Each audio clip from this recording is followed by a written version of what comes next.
Hello बच्चों, तो कैसे हो आप सभी। आशा करते हो आप सभी बढ़िया होंगे। तो ये आज आपका स्वागत है आपके अपने चैनल कॉन्सेप्ट क्लासेस बाय निधि में। तो आज अपन लोगों को देखना है हिंदी काव्य के सबसे महत्वपूर्ण कवि माने जाते हैं जो जगन्नाथ दास रत्नाकर, जो 12th वालों के लिए बहुत ही महत्वपूर्ण है। तो आइए आज अपन इसको देखते हैं, इनका जीवन परिचय कि आखिरकार इनकी जीवनी मतलब इनके जीवन में क्या क्या घटनाएं घटित हुई। तो आज अपन इनको पूरी इतने अच्छे तरीके से याद कर लेंगे, इतने अच्छे तरीके से रख लेंगे कि आप कभी नहीं भूलोगे। ठीक है, तो आइए अपन देखते हैं जगन्नाथ दास रत्नाकर का जीवन परिचय। तो आओ बच्चों, हम देखते हैं इनका जीवन परिचय कि आखिरकार इनका जीवन परिचय, इनके जीवन में इन्होंने क्या क्या उपलब्धि हासिल की, क्या क्या घटनाएं घटित हुई, मतलब बहुत कुछ देखेंगे। ठीक है, तो आओ देखते हैं। देखो, सबसे पहले जगन्नाथ दास रत्नाकर, इनका नाम था पूरा जगन्नाथ दास रत्नाकर और इनका जन्म 1886 ईस्वी को हुआ था। कब हुआ था इनका जन्म? 1866 ईस्वी को। ठीक है, इनका जन्म सन 1866 ईस्वी में हुआ था। और कहाँ हुआ था? काशी में। कहाँ हुआ था इनका जन्म? कहाँ हुआ था? काशी में। ठीक है, ध्यान रखना, भारतेंदु जी का भी जन्म काशी में हुआ था और जगन्नाथ दास रत्नाकर का भी काशी में हुआ था। ठीक है, इससे तुम्हें ध्यान बना रहेगा।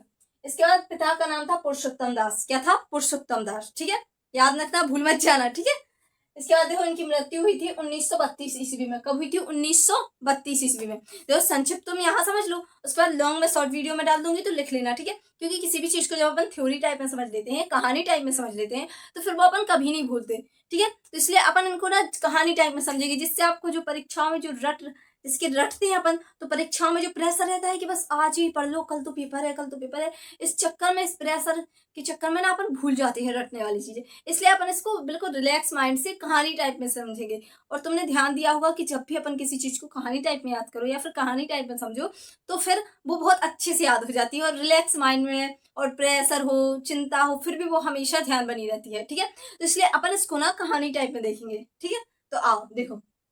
उसके बाद मृत्यु का स्थान हरिद्वार। इनकी मृत्यु कहाँ हुई थी? हरिद्वार। ठीक है, ध्यान रखना, इसको भूल मत जाना।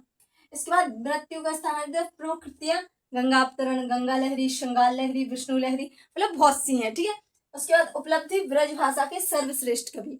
इनकी उपलब्धि क्या थी कि इन्हें ब्रज भाषा का सर्वश्रेष्ठ कवि कहा जाता है। क्या कहा जाता है? सर्वश्रेष्ठ कवि। ठीक है, अब देखो, अब अपन ने ये तो देख लिया। अब इसके बाद अपन को देखना है कि मतलब इसको याद कैसे रखें। इनकी मेन मेन चीजें ये है। अब इसको याद कैसे रखें, तो देखो मैं बताती हूँ। देखो, ध्यान से बस देखते जाओ, अगर लिखना हो तो लिखते जाओ, क्योंकि ये पढ़ते समय लिखने से अपन को जल्दी समझ में आता है। और फिर अगली बार जब तुम रिवाइज करोगे तो अपना वो लिखा हुआ रिवाइज करोगे ना, तो अभी तुम नोट करोगे तो हर छोटी छोटी बात नोट करोगे, तो फिर उस टाइम पे वो जल्दी रिवाइज हो जाता है, मेरी एडवाइस। लेकिन अगर आप लोगों को ऐसे ही समझ में आ रहा तो कोई बात नहीं, बस समझते जाओ। देखो, अब देखो, सबसे पहले अपन ने इनका नाम रहा, तो इस इन्हें उपलब्धि क्या थी? इनकी उपलब्धि ब्रज भाषा के सर्वश्रेष्ठ कवि। क्या थी? ब्रज भाषा के सर्वश्रेष्ठ कवि। तो देखो, तो ब्रज भाषा के सर्वश्रेष्ठ कवि जगन्नाथ दास रत्नाकर। तो मतलब एक कहानी सी बनाओ, इन सारी हेडिंग्स को जोड़ के एक कहानी टाइप में बनाते हैं। ठीक है, बस आप लोग समझते जाइए, मैं बहुत अच्छे से समझा दूंगी आप लोगों को। कॉन्सेंट्रेट करके बस देखते जाइए, माइंड को एक जगह लगा के। दो दो चीजें साथ में मत कीजिए, सिर्फ एक चीज कीजिए, बस वीडियो देखिए और समझते जाइए। ठीक है, आप लोगों को जगह मैं पूरी गारंटी से कह रही हूँ कि आप लोगों को जगन्नाथ दास रत्नाकर का जीवन परिचय याद हो जाएगा। बस आप लोग ध्यान से समझना और देखते जाना। ठीक है, आओ देखो। इसके बाद देखो, सबसे पहले इसको देखिए, ब्रज भाषा के सर्वश्रेष्ठ कवि ना, अपन को इसको कहानी टाइप में समझना है। ठीक है, अब अपन ने इनका पूरा जीवन परिचय तो देख लिया कि आखिरकार इनका जीवन परिचय है क्या। अब अपन इसको समझेंगे पूरी कहानी टाइप में। ठीक है, तो आओ देखते हैं, बस आप लोग ध्यान से समझते जाओ और देखते जाओ, मैं बहुत अच्छे से समझा दूंगी। ठीक है, आओ देखो। सबसे पहले जगन्नाथ दास रत्नाकर, तो सबसे पहले इनकी उपलब्धि क्या थी?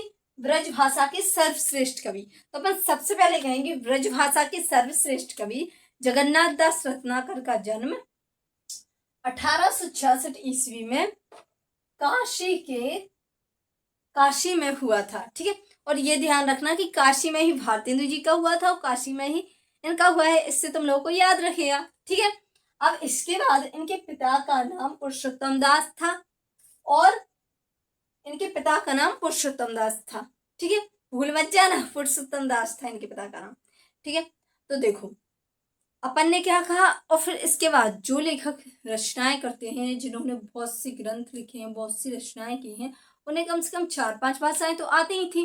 तो अपन लिख सकते हैं इन्होंने विभिन्न भाषाओं का ज्ञान प्राप्त किया।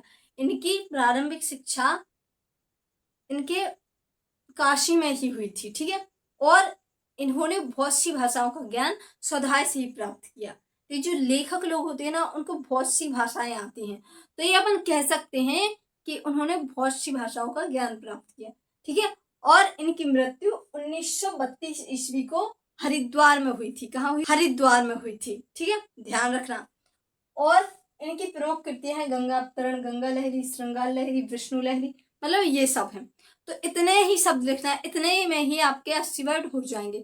और मैंने लॉन्ग दे दिया है, जब आप लोग उसमें से पढ़ोगे तो आप बहुत से शब्द ऐसे हैं, मतलब बहुत से वाक्य ऐसे हैं, बहुत सी लाइन ऐसी है जो आपको हमेशा याद रखेंगी।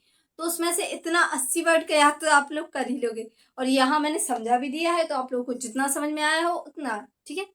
और देखो चीज और मैं आप लोगों को बताना चाह रही थी कि जैसे कि आप लोग सन भूल जाते हो। मैंने पहले भी एक दो बार बताया है, लेकिन आज भी आप लोग देख लो। ठीक है।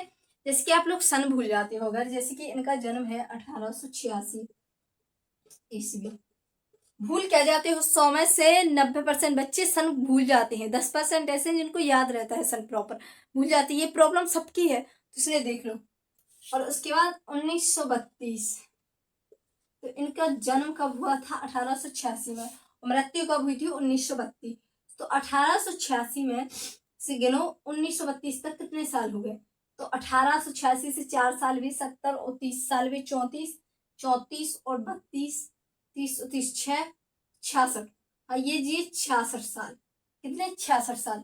तो देखो 66 साल, जब अगर तुम बाय चांस जैसे कि पेपर के प्रेशर में कि आज ये आया है, वो आया है, ये तो मुझे आया है नहीं, मतलब जब अपन पेपर देखते हैं ना तो घबरा के हड़बड़ाहट में देखते हैं। इसलिए पेपर हमेशा रिलैक्स होके देखा करो, आराम से, क्योंकि सब आ जाएगा। ये सोचा करो कि मैं सब कर लूंगा, सब आ जाएगा। क्योंकि जब हड़बड़ी में खोलते हैं ना और जीवन पर देखा तो अरे इसका तो मैं सही भूल गई। अगर आ भी रहा होगा ना तो भी भूल जाओगे, इसलिए देख लो। देखो जिसके अपन कहीं पेपर में अगर आप सन भूल गए हो, जिसकी जन्म आपको याद है, मृत्यु भूल गए हो, जिसकी जन्म कितना है 1866, और मृत्यु भूल गए कि मृत्यु क्या था, तो आप ना उसमें 66 प्लस कर देना, इसमें 66 प्लस कर देना 1866 में, तो इनका मृत्यु निकल आएगी। ठीक है।